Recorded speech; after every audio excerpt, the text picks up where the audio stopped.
is a presentation of KSL Sports. Hello, Cougar Nation. Who's open for three. Angle left takes it and makes it. Fousseyni Traore. And listen to the Cougar Nation. Every Monday night, we break down the last week of BYU basketball and look ahead to the Cougars' prospects for the postseason. Cougar Nation. Here's BYU insider Mitch Harper and Matt Baiamonte on Utah's legacy home of the Cougars, KSL News Radio. What's up, Cougar Nation? Welcome into the final show of the 2023-2024 basketball season. For those of you who have been with us since football, we thank you, and this is the final opportunity for you to call in at 801-575-8255. Obviously, we wish we were talking about a deeper NCAA tournament run. That's not the case, but it was still a memorable season in a lot of ways. And we want to know specifically, what gives you hope for next year? Can this be replicated? Can BYU get back to the NCAA tournament next season? What gives you hope that that's possible? 801-575-8255. Mitch, I can't believe the season is in the rearview mirror. It feels like we just got started a few weeks ago and another season in the books. It's been a wild ride for BYU, but it's been a fun season. 23-11 was the Cougars' final record this year. That heartbreak last Thursday against Duquesne in the NCAA tournament left a bitter taste to ending for this memorable season, but there were a lot of good things that transpired for BYU basketball this year, and let's look back on that in our takeaways. Cougar Nation takeaways. Mitch and Matt analyze BYU's last week of play and what it means for the next week. Takeaway number one, BYU exceeded expectations despite that disappointing NCAA tournament loss. Again, 23-11 for a BYU team that was picked 13th in the preseason Big 12 coaches poll, and they finished 5th, and they got back to the dance. They didn't advance, but getting back to March Madness showed that Mark Pope's approach to this roster, he got the most he could out of this team, and I think there's a lot to appreciate from that fact that BYU was back in the postseason and playing for something meaningful in March. And on top of that, if you would have told me, Mitch, to start the year, hey, you're going to miss Foose for a good chunk of it, and one of your top portal players, Ali Khalifa, he's going to be hobbled due to injury. Oh, and your third-string center, he's going to have hand issues, and other guys are going to be in it. Oh, and Dawson Baker, another guy that some people in the program were saying was one of the best players on the team. He's not going to play. He's going to be hurt, and you still get to the NCAA tournament. That's pretty remarkable. So, yes, it was a very disappointing exit against Duquesne. That's not how I wanted them to go out. But considering all the things they overcame, considering they were in one of the best leagues in America, they finished ahead of Kansas in the Big 12 regular season standings. That's a pretty solid year. Not a great year, but a really good year, and that is a great building block going forward, I would say, Mitch. And last year, the final season of the WCC, that was viewed as the new year one for Mark Pope because he acknowledged that, his first 3 years, they were nowhere close to becoming a Final Four team. He wanted to reinvent the look, the feel of BYU basketball in the Big 12 Conference era, and they basically sacrificed that final season in the WCC as a transition year to get ready for the Big 12, and they maintained most of the roster, but as you noted, there were a lot of injuries. There were some in and outs of the starting lineup, but despite it all, they put together a season that the advanced metrics loved. They dominated in the non-conference. They did everything that they were supposed to do in Big 12 play, and they got to the NCAA tournament. Now, this is not the end game for BYU. I think there's still a feeling of year 3, year 4 of what Mark Pope is building. There's better days ahead, and there's more to be had. But still, I think this was a big leap forward because just a year ago, I think many people thought BYU's not even going to be competitive in the Big 12. Yeah, they thought, they're going to just get rolled by Kansas, Baylor, Houston. They're not even going to be in the games. BYU was competitive in every game this year. You can question the physicality. You can question the slow start, sure, but they battled for a full 40 minutes in nearly every game, and there's something to be said about that, and I think Mark Pope did a fantastic job getting the most out of this roster that he could. Takeaway number 2, though, going back to the NCAA tournament. NCAA tournaments, Matt, they always lead to BYU basketball being tense. I don't know what it is, but no matter if it's Mark Pope, Dave Rose, Steve Cleveland, Roger Reed, you go Frank Garnold, Liddell Anderson, BYU basketball in that tournament, they just cannot win in that thing. It's so frustrating. And to lose to Duquesne, and the way that Duquesne lost to Illinois, just getting thumped, getting destroyed by 30+, I think that made that loss to Duquesne even tougher to swallow, I would say. What about you? Yeah, and it honestly kind of feels a little bit too, Mitch, with the with the benefit of hindsight now. The way they lost against Texas Tech kind of set up that loss against Duquesne, because what Texas Tech did at the end of the Big 12 tournament, where they were just more physical, they pushed them around, they dominated the glass, they made things difficult for BYU. Duquesne just took that blueprint and did it again, and BYU didn't have a counter punch. And it was disappointing to see that happen. And I think the way that things ended in the Big 12 tournament hurt BYU a little bit, because there wasn't that positive momentum going into the NCAA tournament, and they had given a blueprint to the Dukes of Duquesne. But you hit the nail on the head, man. It doesn't make sense. It's hard to pinpoint why BYU, of all teams in college basketball, have the most first-round exits. It's hard to pinpoint because it's a different thing. There's not a common thread. This current team, they were pretty athletic. I thought from an athletic standpoint, they were on par with Duquesne. They just didn't execute in the key moments, and they got outplayed. And that's hard to stomach, knowing that, hey, you're probably a better team, and 9 times out of 10 you're going to win that game, but you didn't in the one game that mattered, a do-or-die game in the NCAA tournament. I don't know how to fix it. That's other than just continue to bring in great players and have a good style of play, which they have. It's hard to put the finger on why this has happened so often to BYU in the tournament. Well, it doesn't help their cause that half the bracket is not available to them, and that's always going to be an ongoing issue. And lesson learned that even in the Big 12, when you think bracketologists are saying 4 seed, 5 seed, bank on one lower seed line in the future for BYU, just rule of thumb going forward. But I will also add, too, Matt, that the entire Big 12 I thought was underwhelming in March Madness. 8 bids in the conference this year in the NCAA tournament, but only 2 advanced to the Sweet 16. That was Houston and Iowa State, the 2 best teams in the conference this year. But I thought Baylor was underachieving. They didn't have as staunch of a defense as in years past. Texas Tech was a little bit better than expected, but still lost to NC State, the Cinderella story out of the ACC. Kansas was a mess. Kevin McCullough was out. They lose to Gonzaga. Texas gets bounced in the round of 32. TCU lost to Utah State. Kind of a down year for the Big 12, even though the metrics say it was the best league in America. I still think it was kind of a down season for the league. And I think that's one thing to keep in mind when looking at BYU in the future is you can't assume they're just going to naturally take a step forward, because you can't bank on Kansas being 10-8 every year in the league. You can't bank on Baylor having no defense. Those teams will restock, reload, because they are just replenished with tons of NIL money and hoops. So something to keep in mind there going forward. BYU was very fortunate this season that their schedule in the league was a little bit weaker than some of the other teams.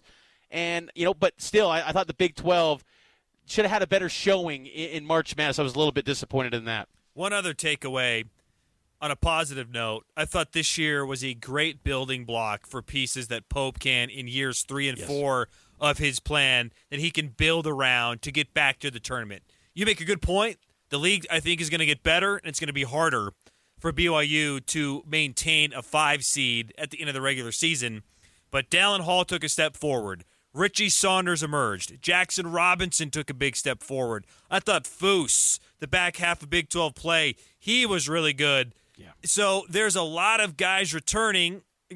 Look, portal season is just upon us, and as we found out moments ago, Marcus Adams has entered the portal. He'll be looking for his 4th home in less than 2 years, so anything can happen. But if Coach Pope stays at BYU and retains the majority of this roster, there's great continuity with guys that are continuing to get better. That is a good hope for the future. It definitely is. And, Noah Waterman told me at the NCAA tournament that he got his waiver.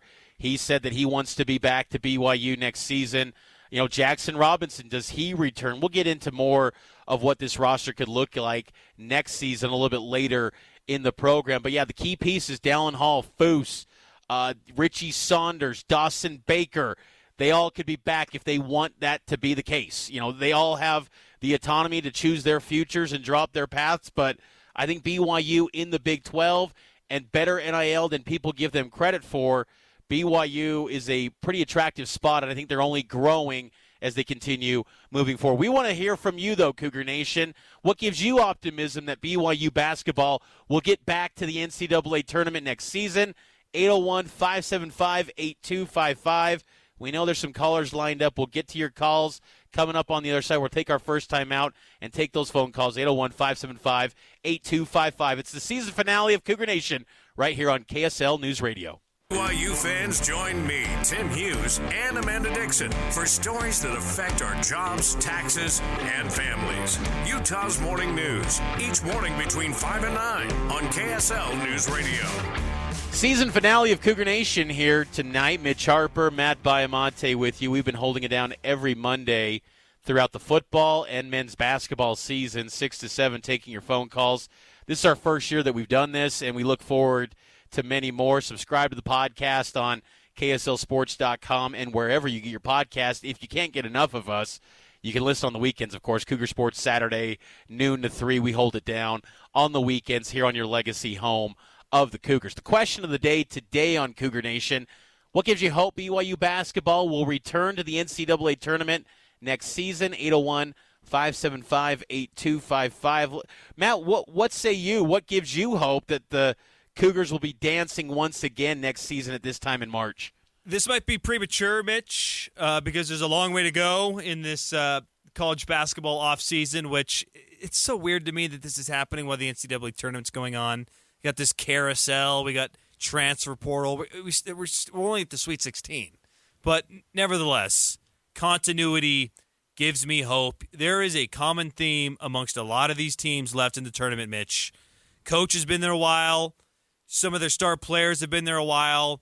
The older you are and the more continuity you have, the better chance you have of getting back to the dance. It's not a guarantee for sure, but it is a big leg up. And next year's team, if they bring back a lot of that core rotation, and if somehow, Mitch, they can convince Jackson Robinson to come back, I'm loving the prospects because this team learned a lot. They went through a lot. They'll be better next year if they can keep that core group intact and maybe add a piece or two in the portal, and hopefully Dawson Baker gets healthy from his foot injury. But there's a lot to like about the returning players if they choose to return.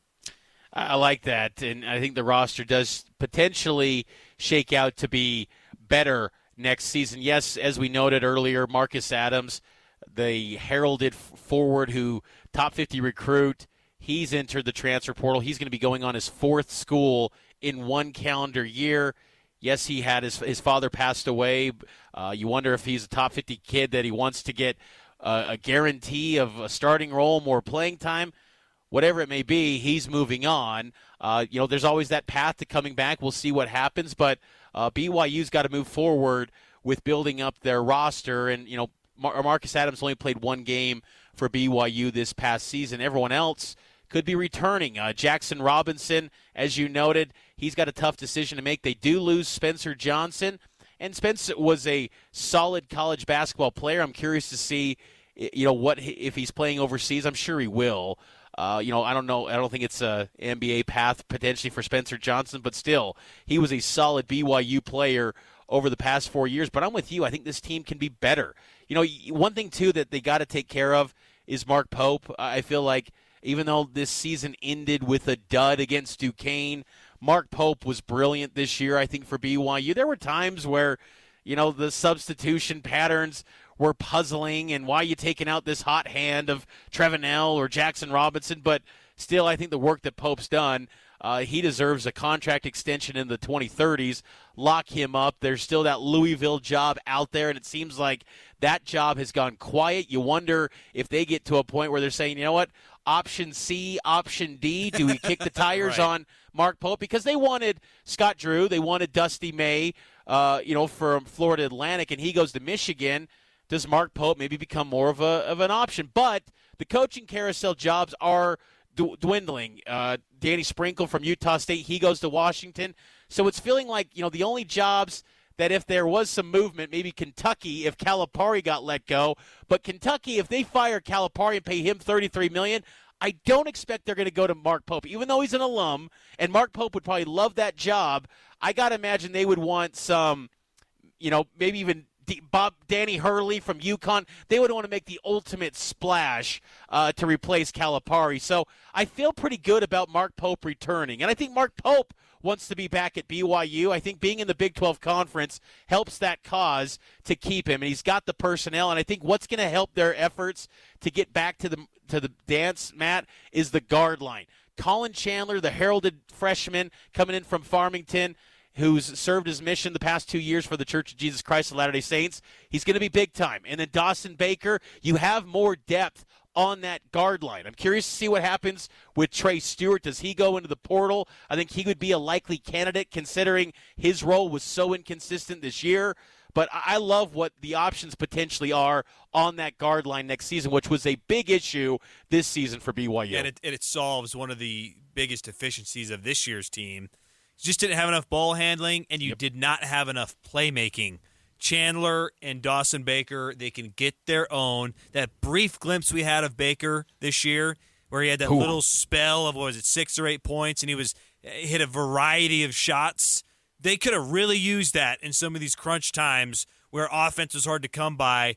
That won't be an issue next year, assuming Baker gets back to 100%. And I think Baker, you always get worried about foot injuries because that could just go on and on and on. It could career.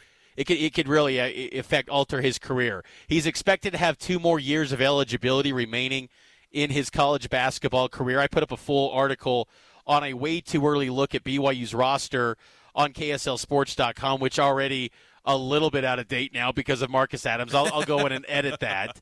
But still, there's some good options on this team. You also bring in freshman Isaac Davis from Idaho. He's more of, you want him to maybe develop, and ideally he's, maybe the 9th guy on the rotation. But you talk about physicality, where that was maybe lacking for BYU.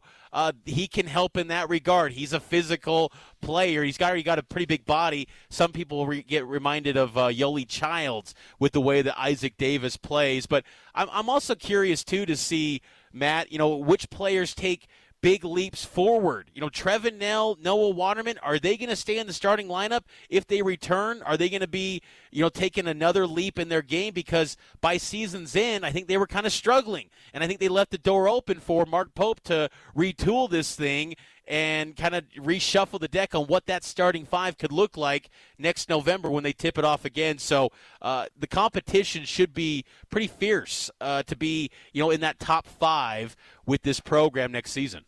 Quickly, let's get out to the phone line, 801-575-8255. I think our dear friend Linda has been waiting for us, Mitch. Linda, are you there? And what gives you hope for next year? Yeah, I know it'll happen because I heard you say Noah was going to come back next year and that he has his waiver, and I'm really excited about that. And I hope Trevin Nell comes back, and I hope Jackson Robinson decides not to go to the NBA and comes back one more year, too. And I also was really worried about him during Noah when he got those 2 technical fouls. And I just didn't think it was right that player got him, Andromeda or whatever his name was. But I'm glad everything's okay because I'm glad when you started, when you talked about it and said and told what had happened, that he's going to be okay and everything, because I was worried about him. And I also got an early Easter present. I got an Easter basket with a bunny in it, and I I named him Noah. Nice. And, yeah. And so, did you tell Noah that I was on his Absolutely. train? Absolutely, Linda. Oh, We'll do good. that for you. Thanks for the call, Linda. Good stuff. And if they can get all those guys back, that'd be a big boom for BYU. Taking the break, news, traffic, and weather coming your way, and more of your calls after this.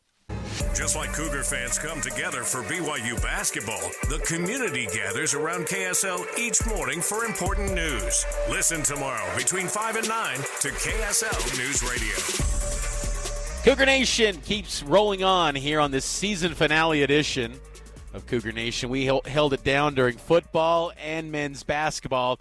Let's just say the basketball season gave us a little more highs than the football season did this past fall, but still, we'll be counting down the days till BYU football returns, and we'll be back in August after tonight's edition of Cougar Nation, which you can subscribe to on the podcast feed wherever you get your podcasts. And this show has been fun this year because it's for you, Cougar Nation. 801-575-8255. We take your phone calls and get the opinions of you, Cougar Nation, and what you feel about these BYU teams, particularly tonight, BYU basketball. Let's get out to the phone line. Otto from Mill Creek. Otto, what do you feel like this BYU team needs moving forward to get back to March Madness next season? They need a bruiser like Karl Malone. You know what? If they had Guys, anything close to Karl Malone, they would be outstanding. They would be the best team in the Big 12 if they had the mailman. Absolutely. Let me tell you, I used to work for this outfit back in 1984. There's a young man who was working there, too, and he was part of this support group for the Utah Jazz. I said, what's wrong with the Jazz is they need to draft a bruiser. So who did they draft? Karl Malone from Louisiana Tech. And as the saying goes, the rest is history. The Foose, he's 6'6", he's a bruiser, but he's getting a foul trouble going up against those guys who are 6'9", 6'10", and 11. That's why when he gets foul trouble, what you do has to sit on the bench for a while, right? So BYU needs to get a bruiser who's not afraid to throw his weight around. Thanks for the call, Otto. Appreciate it. I disagree with that take, personally speaking, because, as he mentioned, they've got the bruiser in Foose. I feel like, look, BYU has a style of play that I love. I love up-tempo basketball, and I love shooting the three. And the three-point shot, Mitch, is not what eliminated them from the tournament. What eliminated from the tournament was unable to execute in key moments and their inability to get offense in tight situations.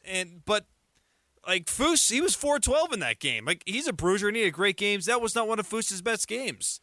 But if you have too many guys to where you're relying on the low post all the time, I don't think that's a winning formula for BYU. I think what they have is a really good foundation, and now you just need to supplement that. They needed more playmaking more than they needed more low post scoring, in my opinion.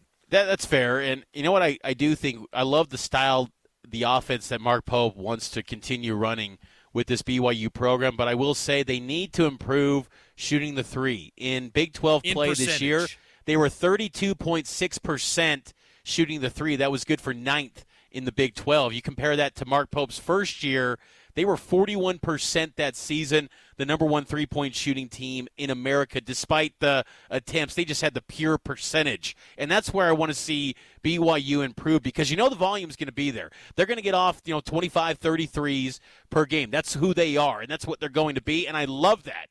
But I want to see that percentage go up, because the physicality, to Otto's point, the physicality of the Big 12 did affect their three-point shooting once they got into league play, and then by the postseason, it seemed like a little bit of a tired group. And you do wonder, too, Matt, the struggles that the Big 12 had in the opening weekend of March Madness, was it so much of a gauntlet in the Big 12 that these teams were just exhausted? It might be just a theory, but I do wonder that, too, because there were no nights off in the Big 12 conference, and you wonder if it was just these legs of these teams were gassed by season's end. I'll tell you what, too. I think this team could use another 7-footer, not in terms of a low post scoring threat, but I feel like they didn't have great low post shot blocking and defense.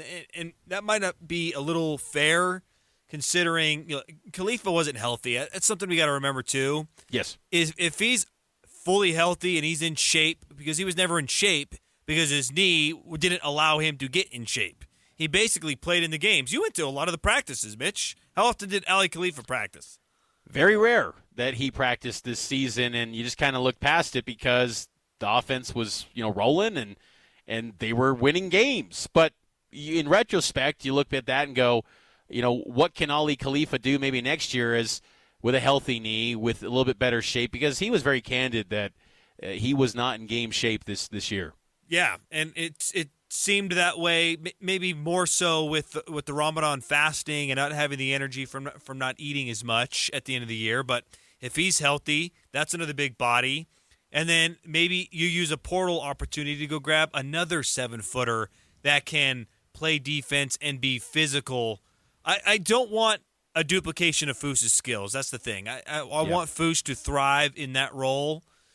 The other thing, too, that maybe you can upgrade if there's an opportunity, could you get a little more length at the 3-4 combination? I know you have it with Jackson and Noah, but when you wanted to go small with Trevin Nell, Dallin Hall, Spencer Johnson, you were on the smaller end. Is there a 6'8", 6'9", 3-and-D guy that can give you some athleticism? Think of Gideon George in years past, to where you have some versatility with the lineups in that regard, because it felt like you either went big or you went small. There wasn't a lot of options in the middle in terms of length.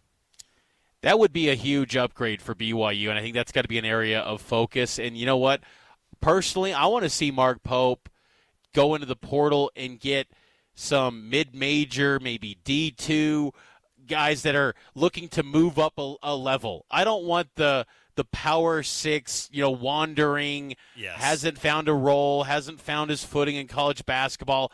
I want some elite mid-major guy that wants a bigger stage, because I feel like as we're getting more intel on the portal, those guys just seem to provide that instant spark that you're looking for. When you're getting the third school in 4 years guy, for every Jackson Robinson, there's a bunch of dudes that just don't pan out and they don't work. Yeah, there's a lot more Seneca Knights than Jackson Robinsons sure. when you're talking third and fourth year. And the thing that I love, too, and this is what I love in the tournament, there's guys that can hit the three. Like, maybe go grab one other guard. I think maybe you set at guard, but if you want to grab one more guy, grab a specialty three-point shooter that can up that percentage and put some pressure on the Trevin Nells and the others to have to work and earn their spot. I like that a lot, Mitch, and that works really well in college football, too. BYU's had success with it. A.J. Vongpachon comes to mind. Eddie Heckard. And the thing I love about those type of guys, too, Mitch, I think it's a great point, is they're going to be good locker room guys. They're transferring for the right reasons. They want to play on a bigger stage. It's not about the bag. It's not about me. They want to win and do it at a higher level. Those guys can work. You can integrate those guys with your existing guys. And with BYU's roster next year, there's 7 guys to me that are untouchables.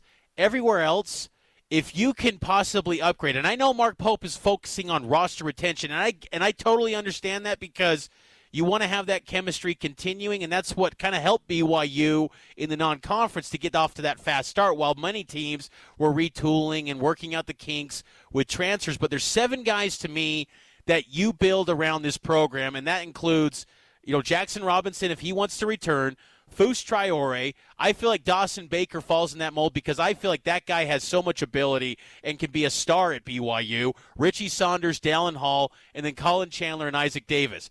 And if everyone else, it's not that to knock on anyone else, but to me, if you can level up the talent, I'm considering those moves if you're Mark Pope, because you want to take a step forward. You don't want to just say, hey, 23-11, 5th place in the Big 12 is good enough. Like next year in the Big 12, it's a 16-team league.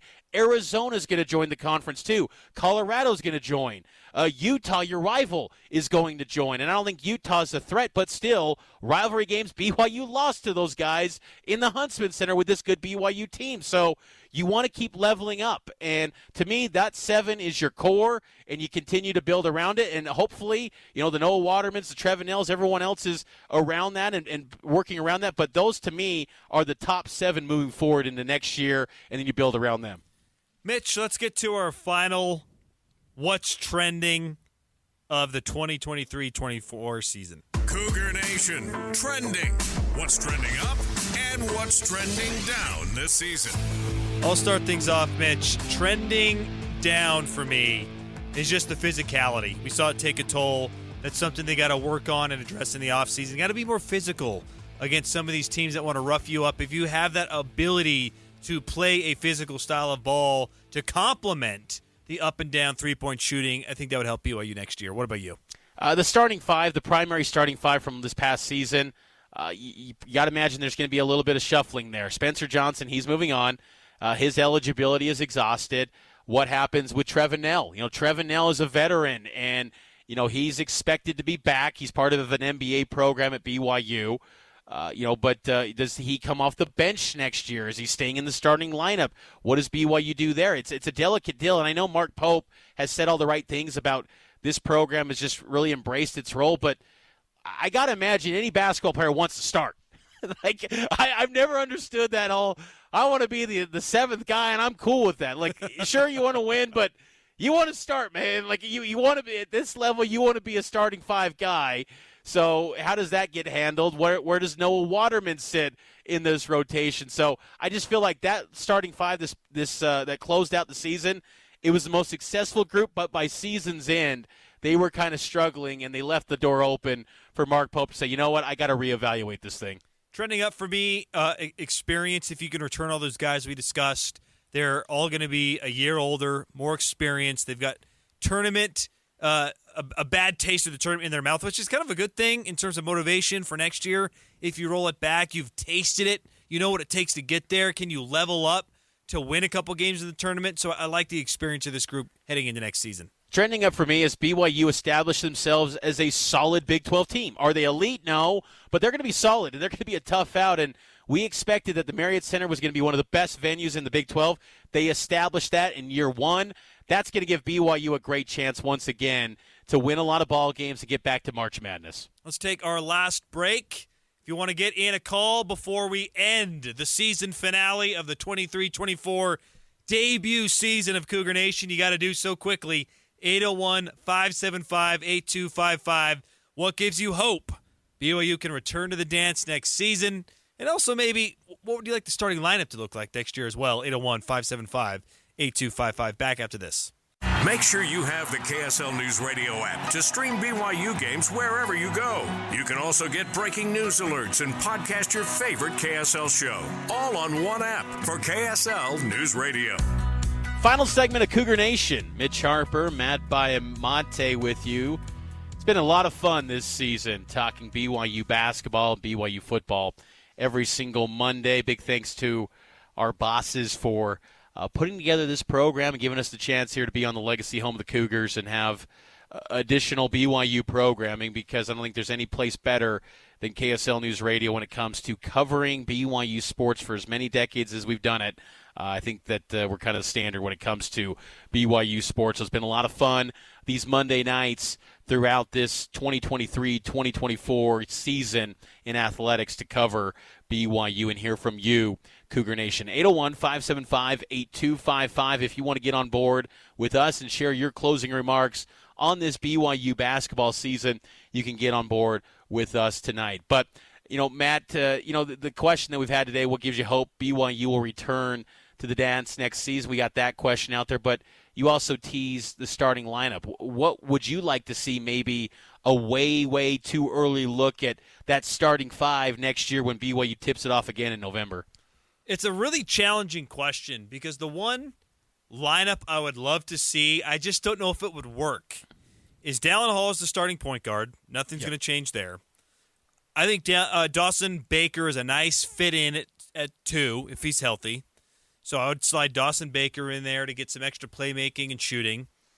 At 3, preferably you get Jackson Robinson back, and I don't think you're getting him back off the bench. So Yeah, no. he's a starter. He's the focal point. He's the star of the team.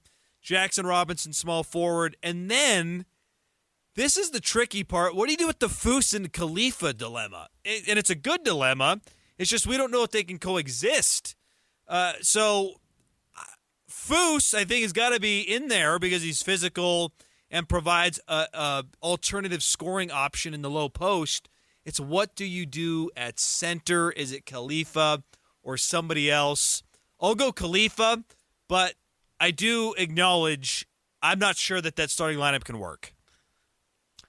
I feel like that starting lineup can work if Foose extends his range. We were talking to Mark Durant over the weekend, BYU Sports Network analyst, and he talked about how Foose has got to be a guy that extends his range to 15 feet and maybe then and more.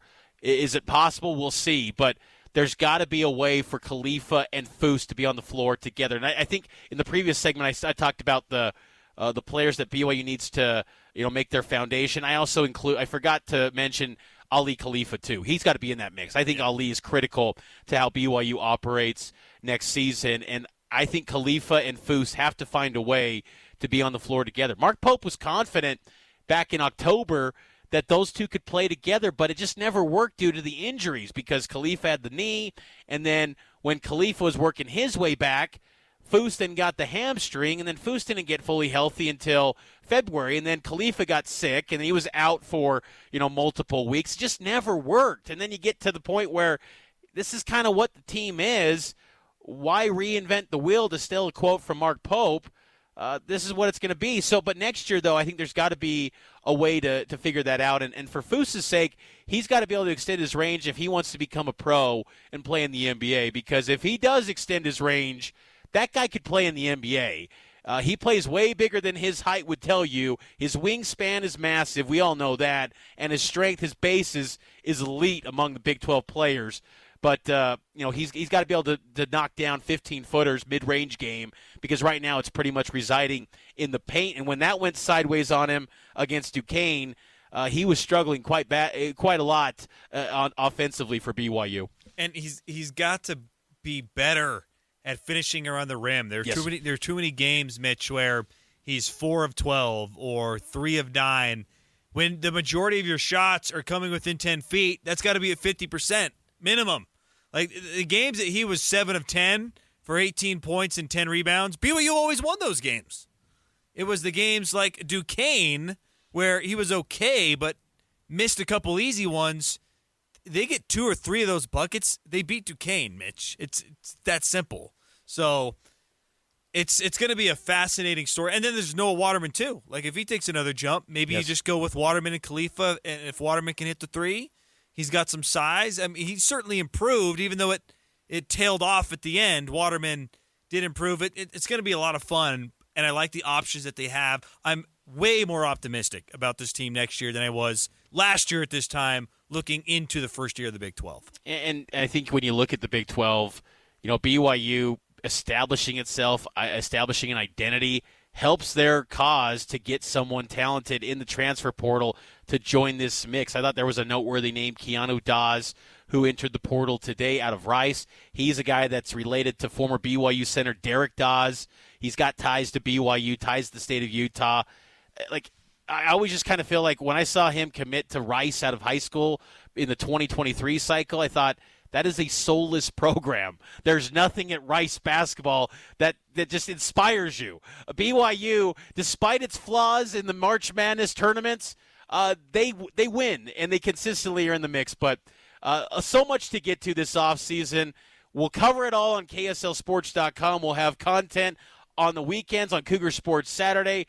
It's been so much fun, Matt, doing this on Cougar Nation. We'll have BYU football, spring ball content this week, and then we'll be back at it in August, getting you ready for another year of Cougar football here on Cougar Nation. So we will talk to you then this fall, but also on Cougar Sports Saturday every weekend here on your legacy home of the Cougars, KSL News Radio. Thanks again, and listen to the podcast on KSLSports.com.